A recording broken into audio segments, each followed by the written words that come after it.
Que a paz do Senhor esteja sobre a sua vida, sua família, sua igreja e sobre essa turma.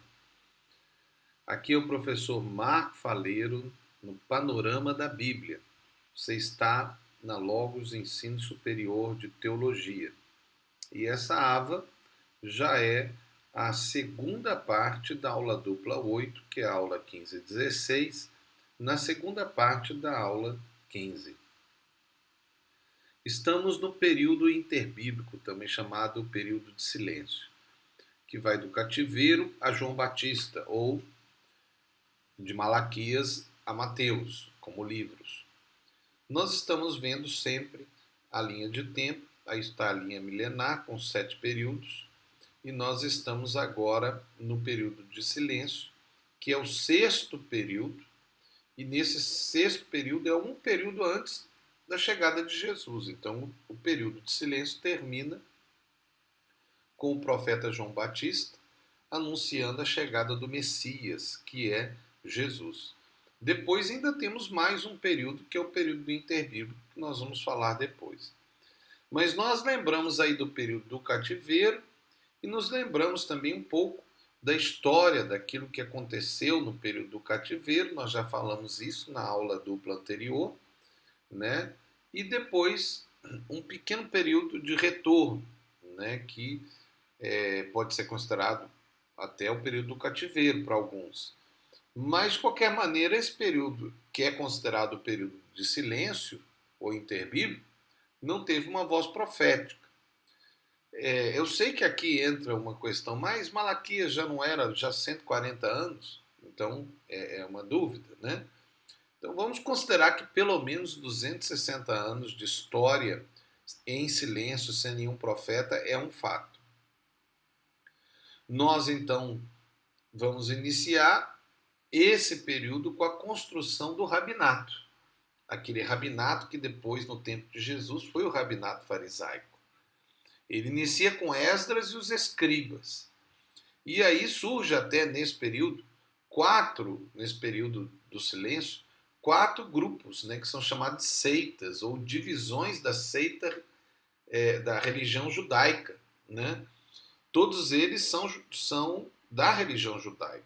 É lógico que existe uma discussão entre eles, mas em essência eles todos são seguidores da religião judaica, que são os fariseus, os saduceus, os essênios e os zelotes. Nós vamos falar mais especificamente dessas 4 seitas, né, ou grupos religiosos da religião judaica mais à frente, até porque ela é muito importante para o entendimento do Novo Testamento ou do próprio tempo de Jesus com os 4 evangelhos. Então nós vamos falar isso mais no final dessa aula dupla.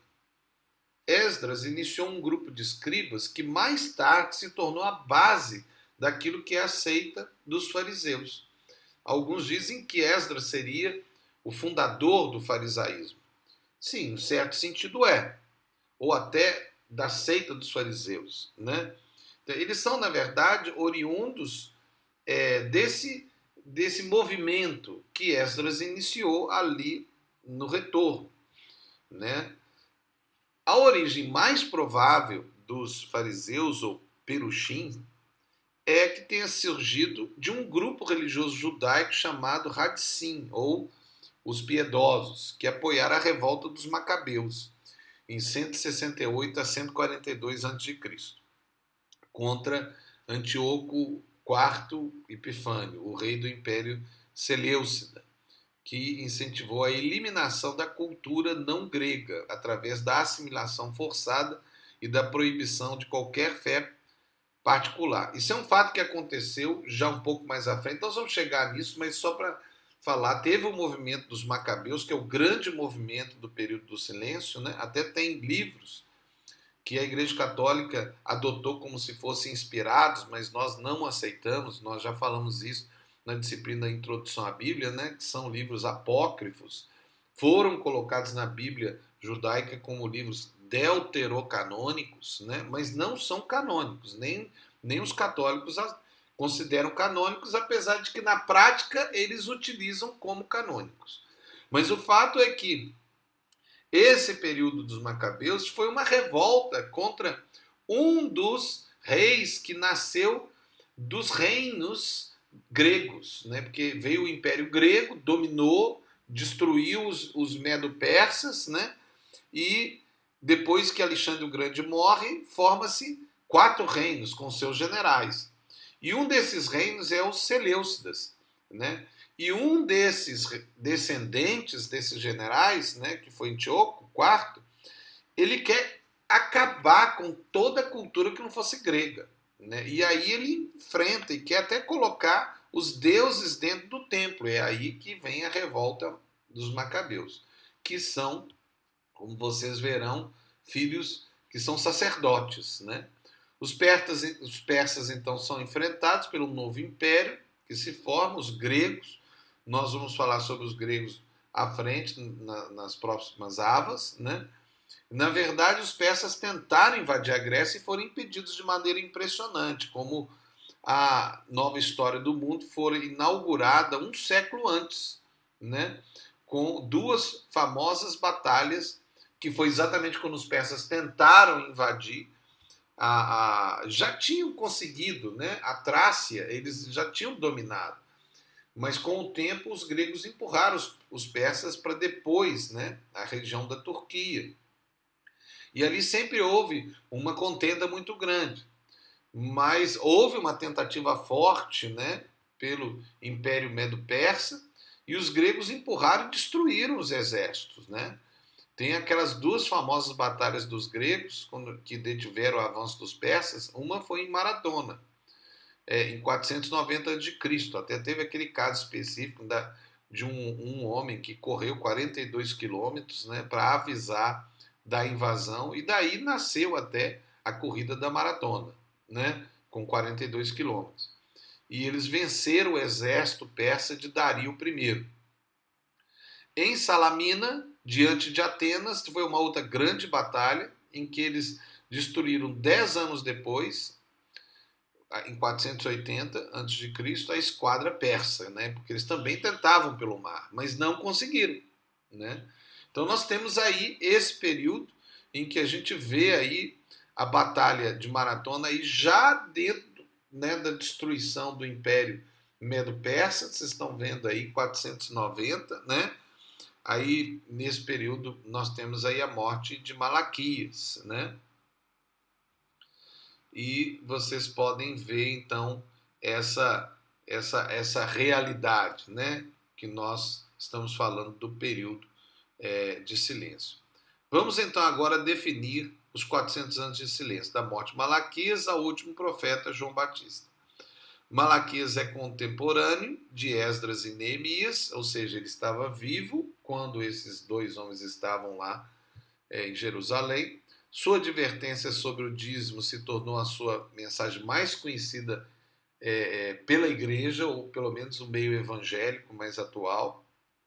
Mas os temas da sua pregação, que está no seu livro, são o amor de Deus, o pecado dos sacerdotes, o pecado do povo e a vinda do Messias, ou seja, de Jesus, né, que viria depois. Alguns acham que ele foi Esdras, e esse seria só um pseudônimo dele. Para outros, ele foi da tribo de Zebulon. Isso é uma dúvida, né?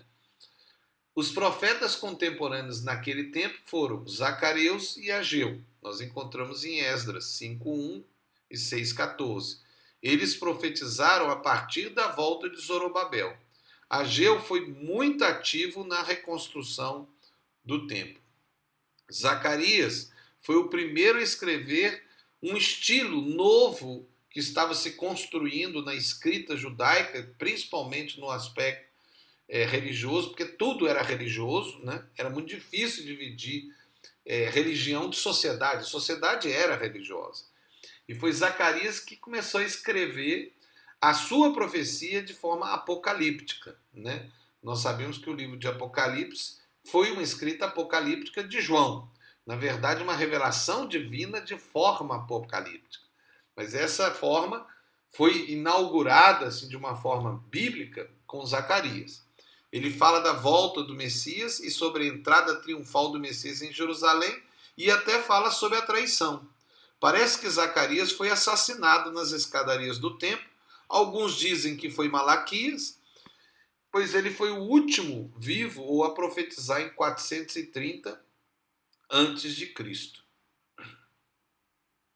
Então você está vendo aí aquele período, né, que foi aquele período de silêncio que aconteceu, e nós estamos destacando algumas realidades que nós estávamos a falar. Lá agora, especificamente, com o início desse período, com o Império Grego. E agora começa uma história, quando inicia o período dos 400 anos de silêncio, dos profetas. Essa história agora é uma história que não está na Bíblia, né? Não envolve diretamente a Bíblia, mas envolve a Bíblia no aspecto do Novo Testamento. Porque todo o Novo Testamento tem a ver com a história que começou a acontecer nesse período de silêncio. As Bíblias, estou falando da Bíblia escrita, né? Livro, elas têm normalmente páginas em branco entre o Velho Testamento e o Novo Testamento. É só uma forma de dizer que houve um período de silêncio, tá? Mas esse período de silêncio foi usado por Deus como a construção do contexto histórico em que Jesus viria. E para iniciar esse contexto, nós temos a volta do povo de Israel, agora um novo tipo de povo judeu, como nós já explicamos, e o término do Império Medo-Persa, a chegada de um novo império, o Império Grego, que foi um império que não trouxe só uma conquista territorial, mas principalmente trouxe uma conquista cultural, porque a cultura grega dominou toda aquela região, e inclusive foi a base para o outro império que veio depois, que foi o Império Romano, ou de Roma, da Itália, né? O Império Grego é um império que trouxe a filosofia, né? E a filosofia era algo novo para aqueles povos, né? Uma mentalidade completamente diferente de todas aquelas mentalidades do passado, trazendo a ideia da razão, por exemplo, com Aristóteles, né? E uma mentalidade nova, tanto é que é considerado o ápice. E depois até do tempo de Jesus, quando entra a igreja cristã no ano 400, fala-se que houve uma queda, né? E essa queda acabou com aquilo que a história chama de iluminismo, com o renascimento. O renascimento de quê? Da cultura grego-romana depois, né? Que foi considerado o ápice da história humana. Inclusive com a construção de cidades, né? Cidades grandes, não mais feudos nem reinos, né? Mas cidades até com cidadania, né? Que foi aquela mentalidade grega que depois passou para os romanos. Então nós estamos agora a terminar mais uma AVA, aqui é o professor Marco Faleiro, na disciplina Panorama da Bíblia, e você está na Logos, Ensino Superior de Teologia. Mas continue conosco, você que é aluno da Logos, seja do modular, seja do intensivo, seja de qualquer outro curso que a Logos venha a utilizar as nossas AVAs, né, esteja vendo, e não só, esteja só com as AVAs. Estude, leia o seu fascículo, faça seus trabalhos, pesquise, leia outros livros, estude a internet, pesquise na internet, no Google. Seja um estudante que não fica limitado só a ir na aula ou a assistir às AVAs, às audioaulas, só isso. Não, seja mais. Deus os abençoe em nome de Jesus. Amém.